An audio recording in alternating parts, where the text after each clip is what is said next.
ये वीडियो उन लोगों के सवालों का जवाब है जो लोग नज़र न आने वाली चीज़ों को सिर्फ नज़र न आने की वजह से नहीं मानते। जिन्नात अल्लाह की मखलूक है, ये हमारा यकीन है।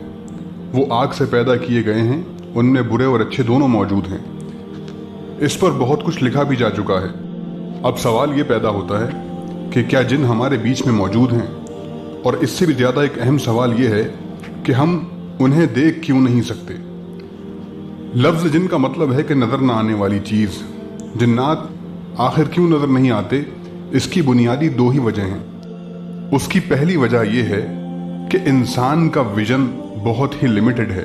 अल्लाह ताला ने इस कायनात में जो इलेक्ट्रोमैग्नेटिक स्पेक्ट्रम बनाया है, उसके मुताबिक लाइट की 19 कैटेगरीज हैं, यानी कि 19 किस्में हैं, जिसमें से हम सिर्फ एक किस्म की रोशनी देख सकते हैं, जिसमें 7 रंग होते हैं। अब मान लीजिए अगर आप गामा विजन में देखने के काबिल हो जाएं, तो आपको दुनिया में मौजूद तमाम रेडिएशंस नजर आना शुरू हो जाएंगे। अगर आप एक्स रेज में देखने के काबिल हो जाएं, तो मोटी से मोटी दीवार के अंदर भी देख पाएंगे। और अगर आप इंफ्रारेड विजन में देखने के काबिल हो जाएं, तो आपको जिस्म से निकलने वाले टेम्परेचर्स भी नजर आने लगेंगे।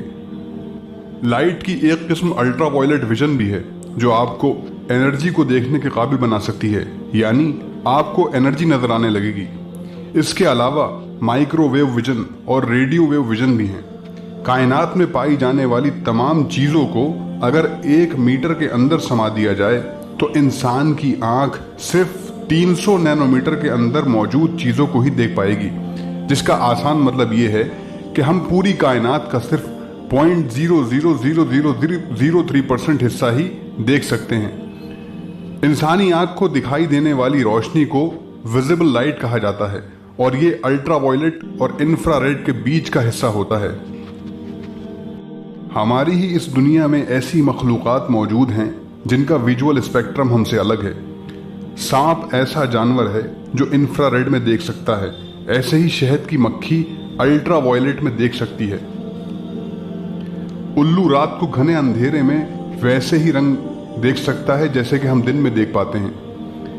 एक परिंदा ऐसा भी है जो 180 डिग्री पर देख सकता है। बकरी 320 डिग्री का व्यू देख सकती है। पेड़ों पर पाए जाने वाला एक घिरगट एक ही वक्त में अलग अलग डायरेक्शंस में देख सकता है। अब आप अंदाजा कर सकते हैं कि इंसान का देखने का दायरा कितना महदूद है, कितना लिमिटेड है, और वो उन चीज़ों को नहीं देख पाता जो जानवर देखते हैं। तिरमिज़ी शरीफ की हदीस नंबर 3459 के मुताबिक नबी सल्लल्लाहु अलैहि वसल्लम ने फरमाया, जब तुम मुर्ग की आवाज़ सुनो तो उससे अल्लाह क्या फजल मांगो कि वो उसी वक्त बोलता है जब फरिश्तों को देखता है, और जब गधे की आवाज़ सुनो तो शैतान मरदूद से अल्लाह की पनाह मांगो, क्योंकि वो उस वक्त शैतान को देखता है। जब मुर्ग की आंख के स्ट्रक्चर पर रिसर्च की गई तो पता चला कि मुर्ग की आंख इंसानी आंख से 2 बातों में बेहतर है। पहली बात कि जहां इंसान की आंख में 2 तरह के लाइट रिसेप्टर्स होते हैं, वहीं मुर्ग की आंख में 5 किस्म के लाइट रिसेप्टर्स होते हैं। और दूसरी चीज़ फोबिया, जो इंतहाई तेज़ी से गुजर जाने वाली किसी भी चीज़ को पहचानने में आंख की मदद करता है, जिसकी वजह से मुर्ग उन चीज़ों को देख सकता है। और अगर आप गधे की आंख पर रिसर्च करें तो आपको पता चलेगा कि अगरचे रंगों को पहचानने में गधे की आंख हमसे बेहतर नहीं है, लेकिन गधे की आंख में रॉड्स के रेशियो कहीं ज़्यादा हैं, और इसी वजह से गधा अंधेरे में दरख्तों और सायों को पहचान लेता है। यानी गधे की आंख में अंधेरे को अंधेरे में पहचानने की सलाहियत हमसे ज़्यादा होती है। हाँ, इंसान की सुनने की हिस्स उसके देखने की हिस्स से ज़्यादा है, अगरचे दूसरे जानवरों के मुकाबले में फिर भी कम है। मिसाल के तौर पर बिज्जू के सुनने की सलाहियत सबसे ज़्यादा होती है, यानी वो 16 हर्ट्ज से लेकर 45,000 हर्ट्ज तक सुन सकता है, और इंसान इससे आधी यानी 20 से लेकर 20,000 हर्ट्ज तक ही सुन सकता है। शायद इसलिए जो लोग जिन्नात के साथ हुए वाक़यात बताते हैं, देखने के बजाय सुनने का ज़्यादा जिक्र करते हैं। एक सरगोशी की फ्रीक्वेंसी तकरीबन 150 हर्ट्ज होती है, और यही वो फ्रीक्वेंसी है जिसमें इंसान का अपने जहन पर कंट्रोल ख़त्म होना शुरू हो जाता है।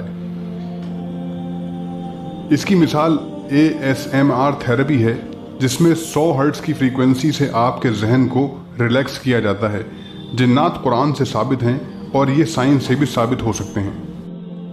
अब सवाल ये पैदा होता है कि ये इलेक्ट्रोमैग्नेटिक स्पेक्ट्रम, जानवरों की इतनी तरह की आंखें और उनमें फ़र्क, इंसानों और जानवरों के देखने और सुनने की ताकत में फ़र्क, ये सब कुछ खुद बन गया है या कोई है जो इसका बनाने वाला है? अगर इसका कोई बनाने वाला है तो उसने ये सब क्यों बनाया है और वो हमसे क्या चाहता है? क्या हम वो कर रहे हैं जो वो हमसे चाहता है?